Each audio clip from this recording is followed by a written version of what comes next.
The Miller house stood at the edge of Willow Creek, a crumbling relic of a town that had long since faded into obscurity. Its warped wooden frame sagged under the weight of decades, its windows like empty eyes staring out at the overgrown fields. The locals avoided it, whispering tales of the Miller family gone for generations, yet somehow never truly gone. They said the house didn't just sit there, it waited. Clara didn't believe in ghosts. At 22, she was a skeptic, armed with a camera and a YouTube channel dedicated to debunking the paranormal. When her viewers suggested the Miller house for her next urban exploration video, she saw it as a chance to gain subscribers. Haunted house? More like abandoned dump, she'd laughed in her last live stream. So, on a chilly October evening, she parked her beat-up sedan at the end of the dirt road, grabbed her gear, and approached the house. The air grew heavier as she neared, thick with the scent of damp earth and decay. The front door hung ajar, its rusted hinges groaning as she pushed it open. Inside, the foyer was a mausoleum of dust and shadows. Her flashlight beam cut through the gloom, revealing peeling wallpaper and a staircase that spiraled into darkness. "All right, folks," she said, hitting record on her camera. "Welcome to the Miller house. Let's see if this place lives up to the hype." The first floor was unremarkable empty rooms, broken furniture, and the occasional skitter of unseen critters. Clara narrated as she went, her voice steady, poking fun at the spooky vibes for her audience. But as she climbed the creaking stairs to the second floor, a chill settled into her bones. The air felt wrong, like it was pressing against her skin, resisting her presence. She reached the landing and paused. A long hallway stretched before her, lined with closed doors. At the far end, a single door stood slightly open, a sliver of moonlight spilling through. "Okay, that's a bit creepy," she admitted, her laugh forced. She moved toward it, her boots thudding softly on the warped floorboards. The house was silent, too silent. No wind, no creaks, just her own breathing, amplified in the stillness. As she passed the closed doors, she thought she heard something, a faint whisper, like a voice muffled by walls. She froze, heart pounding. "Did you guys hear that?" she said to the camera, her voice quieter now. She swung the flashlight around, but the hallway was empty. "Probably just the house settling," she muttered, though she didn't sound convinced. The open door beckoned. She pushed it wider, revealing a small bedroom. A child's bed sat in the corner, its mattress sagging and stained. A cracked mirror hung on the wall, reflecting her flashlight's beam in jagged fragments. In the center of the room was a wooden rocking chair, moving ever so slightly, as if someone had just stood up. Clara's breath caught. "That's not possible," she whispered. The air was still, no draft, no breeze. She stepped closer, her camera shaking slightly. The chair stopped, abrupt and unnatural, as if it sensed her gaze. She laughed nervously. "Okay, maybe this place is getting to me. Just a trick of the light, right?" Then she saw it. A small, handwritten note tucked into the mirror's frame.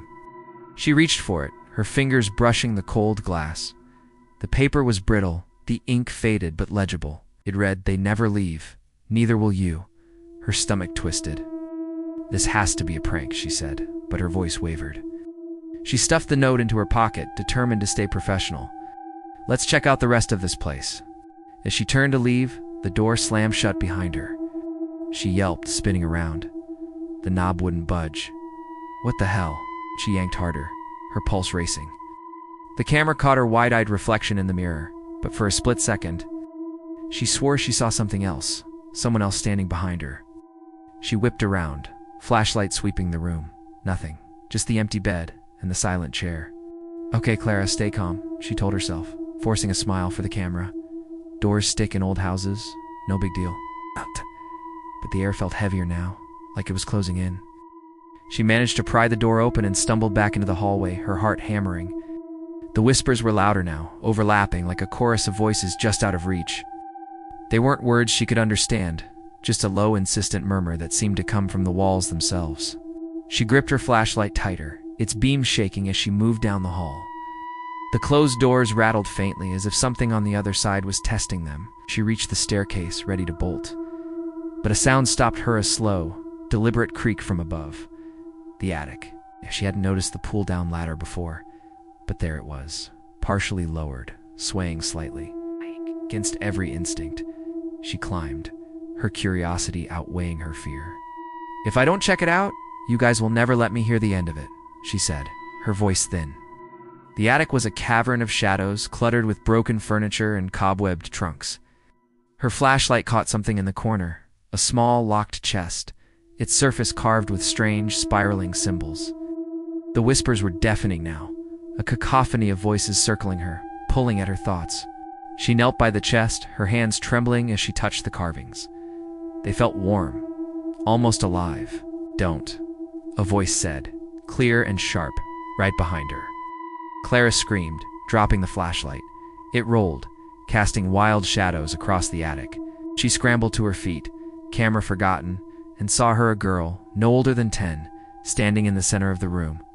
Her dress was tattered, her eyes hollow and black, her mouth stretched into an unnatural grin. "You shouldn't be here," the girl said, her voice echoing with others, a chorus of the dead. Clara stumbled back, her foot catching on a loose board. She fell, pain shooting through her ankle.